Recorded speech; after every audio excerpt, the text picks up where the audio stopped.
Baiklah, Assalamualaikum warahmatullahi wabarakatuh. Perkenalkan, nama saya Umi Nafia. Saya akan menjelaskan materi biologi tentang sistem gerak pada manusia. Sistem gerak pada manusia.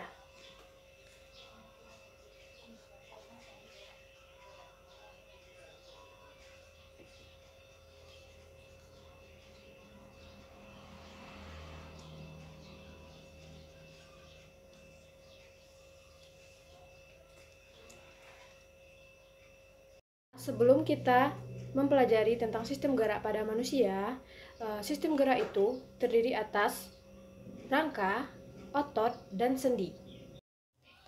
Yang pertama, kita akan mempelajari tentang pengertian dari struktur rangka.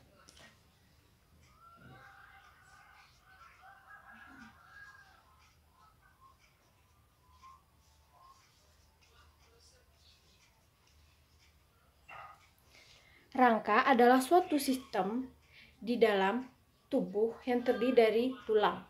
Yang kedua, kita akan mempelajari tentang struktur dari rangka. Yang pertama adalah rangka kepala, yang kedua adalah rangka badan, dan yang ketiga adalah rangka anggota gerak. Rangka anggota gerak ini terdiri atas dua, rangka anggota gerak atas dan rangka anggota gerak bawah. Yang pertama, struktur rangka ini kan tadi sudah dijelaskan, yaitu terdiri dari tiga. Yang pertama, saya akan menjelaskan tentang rangka kepala.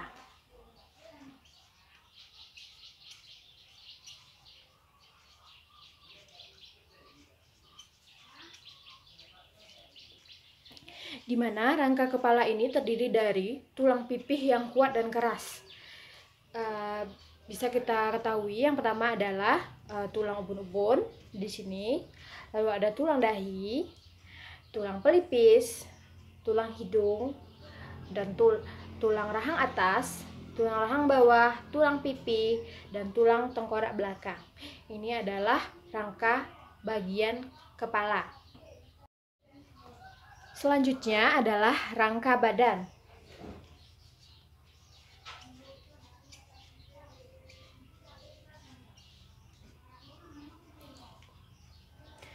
Di mana rangka badan ini terdiri atas rangka tulang leher, tulang dada, tulang selangka, tulang belikat, tulang rusuk, tulang belakang, tulang gelang panggul, tulang pinggung, tulang kelangkang, dan tulang ekor.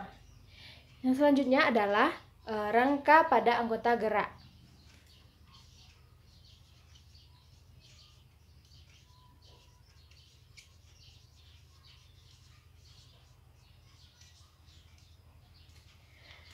Di mana yang pertama adalah anggota gerak atas. Nih, tangan kita ini adalah rangka anggota gerak atas. Terdiri atas tulang hasta, tulang pengumpil, tulang pergelangan tangan, dan tulang tangan. Ini dan tulang ruas-ruas jari di tangan. Yang kedua, rangka anggota gerak bawah yang terdiri atas, ini yang bagian kaki kita ini adalah rangka anggota gerak bawah. Terdiri atas tulang paha, tulang kering, tulang betis, tulang pergelangan kaki, tulang telapak kaki, dan tulang ruas-ruas jari kaki. Yang ketiga, kita akan mempelajari fungsi dari rangka.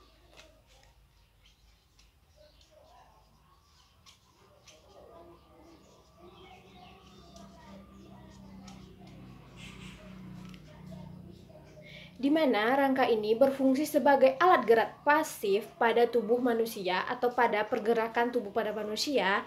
Yang kedua, rangka juga sebagai penunjang tubuh. Nah, seperti jika tidak ada tulang, maka tubuh kita kan akan letoi saja. Sehingga itu adalah contoh dari fungsi dari sistem rangka. Yang kedua adalah sebagai pelindung organ bagian dalam ini. Karena ada tulang inilah yang melindungi organ dalam pada tubuh manusia. Yang keempat adalah untuk membantu pergerakan pada manusia. Dan yang terakhir adalah untuk fungsi dari sistem rangka ini adalah untuk menghasilkan sel darah merah, untuk memproduksi sel darah merah. Selanjutnya, yang keempat, kita akan mempelajari tentang bagian dari rangka.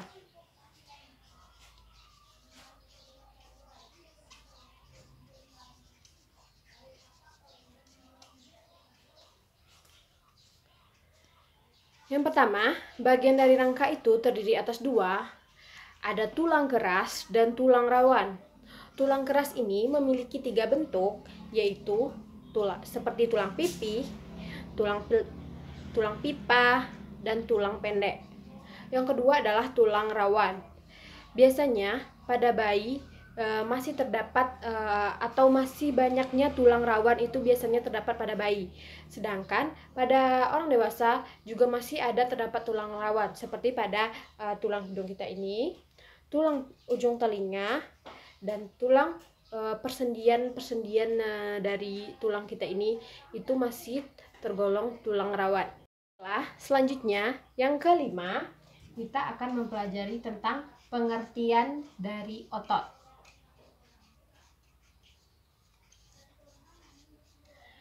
Di awal tadi kan sudah dijelaskan bahwa sistem gerak manusia ini ditunjang oleh tiga komponen. Yang pertama rangka, yang kedua otot, dan yang ketiga adalah sendi. Selanjutnya kita akan mempelajari tentang otot, di mana otot ini adalah sebuah jaringan di dalam tubuh manusia yang berfungsi sebagai alat gerak aktif. Selanjutnya kita akan mempelajari tentang fungsi dari otot itu sendiri.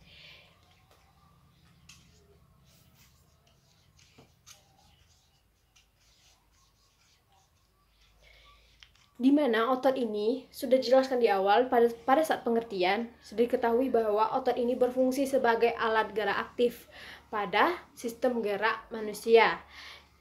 Fungsi lainnya yaitu untuk menggerakkan tulang, untuk mengatur keseimbangan tubuh, untuk mengatur pergerakan, dan untuk menggerakkan tubuh. Selanjutnya, saya akan menjelaskan tentang jenis-jenis dari otot.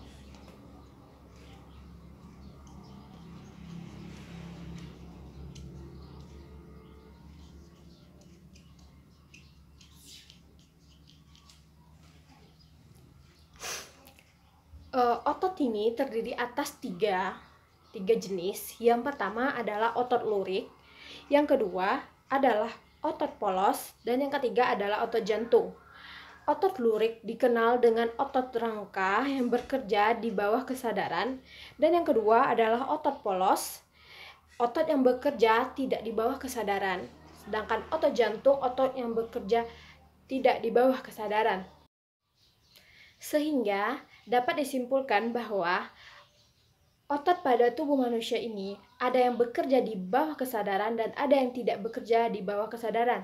Contohnya adalah otot lurik atau disebut juga dengan otot rangka yang bekerja apabila diperintahkan oleh tubuh untuk bekerja. Sedangkan otot polos dan otot jantung akan terus bekerja sesuai dengan fungsinya pada tubuh manusia. Baiklah, kita masuk ke komponen yang ketiga dari sistem gerak ini, yaitu adalah sendi.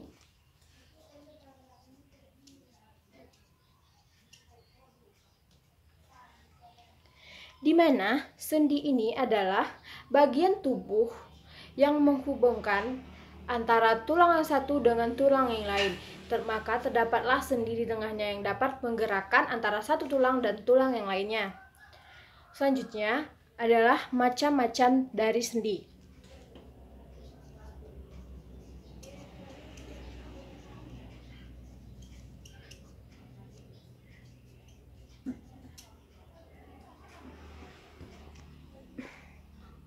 Sendi ini terdiri atas tiga. Yang pertama, sendi mati, sendi kaku, dan sendi gerak. Sendi mati adalah sendi yang terdapat pada tulang tengkorak. Di sini terdapat sendi atau disebut juga dengan tulang yang lunak tadi sudah dijelaskan pada bagian rangka tadi, terdapat sendi mati, sehingga sendi ini hanya dapat menyambungkan antara satu tulang dengan tulang lainnya, namun tidak dapat melakukan pergerakan. Karena inilah disebut dengan sendi mati. Yang kedua adalah sendi kaku, di mana sendi ini dapat melakukan pergerakan, namun pergerakannya tidak seperti sendi gerak yang dapat bergerak dengan bebas. Contohnya adalah pada sendi di antara tulang ruas ruas dan di antara tulang belakang dan juga di antara tulang rusuk. Dan yang ketiga adalah sendi gerak.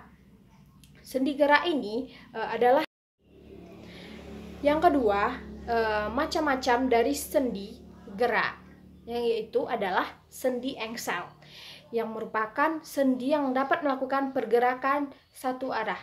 Contohnya pada tulang lutut dan tulang siku. Ini contohnya, ini adalah sendi gerak pada tubuh manusia, karena hanya dapat melakukan pergerakan dengan satu arah. Bisa dilihat seperti ini, hanya dapat dilakukan dengan satu arah saja. Yang ketiga adalah sendi peluru, di mana dapat melakukan pergerakan ke segala arah. Contohnya adalah pada pergelangan tangan. Ini pada bagian sini kita.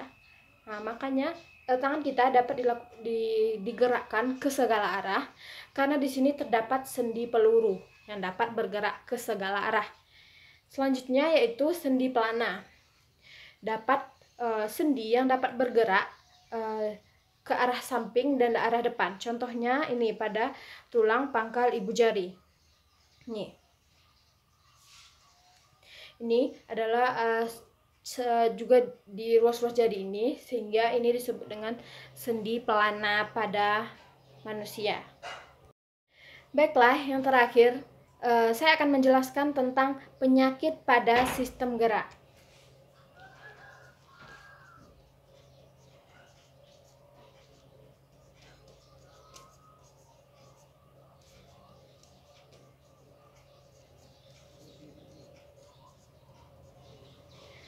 Dapat diketahui sistem gerak kita ini kan tadi ada tulang atau rangka, otot, dan sendi. Sehingga penyakitnya itu bisa terjadi pada tulang itu sendiri, atau pada otot, ataupun pada sendi. Yang pertama contohnya adalah Parkinson, yang terjadi karena tubuh kekurangan zat dopamin yang mengatur gerakan tubuh, sehingga terjadi gangguan pada gerakan tubuh.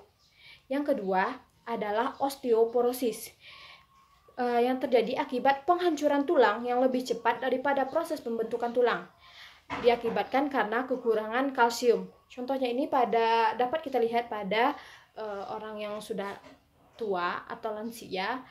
Dia akan lebih cepat mengalami perapukan tulang daripada proses pembentukan tulang. Tidak seperti anak-anak itu sedang mengalami proses pembentukan tulangnya lebih cepat daripada orang yang tua. Penyakit yang ketiga adalah rickets, yaitu penyakit yang diakibatkan kekurangan zat kapur, fosfor, dan vitamin D. Kita juga bisa mendapatkan vitamin D secara alami, yaitu dari cahaya matahari. Jadi sebaiknya kalian melakukan atau berjemur setiap pagi ketika matahari baru naik. Itu adalah salah satu contoh cara mendapatkan vitamin D secara alami. Yang keempat, penyakit pada sistem gerak manusia yaitu artritis, di mana terjadinya peradangan pada sendi manusia. Hal ini dapat diakibatkan dikarenakan seseorang itu mengangkat beban yang terlalu berat, sehingga sendi mengalami peradangan. Hal inilah yang mengakibatkan penyakit artritis ini. Selanjutnya adalah kelainan pada tulang belakang. Yang pertama adalah skoliosis, merupakan kelainan pada tulang belakang yang diakibatkan dari postur duduk dari seseorang.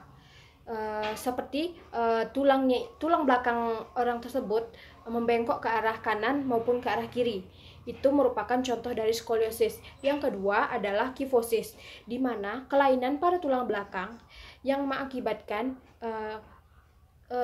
orang itu.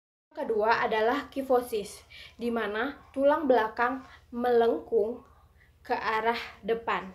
Seperti ini diakibatkan juga karena dari postur duduk maupun tidur dari seseorang. Yang ketiga adalah lordosis, di mana terjadinya kelainan pada tulang belakang diakibatkan tulang belakangnya melengkung ke arah depan seperti ini, sehingga orang itu bisa menjadi bungkuk baik itu dalam berjalan maupun dalam duduk.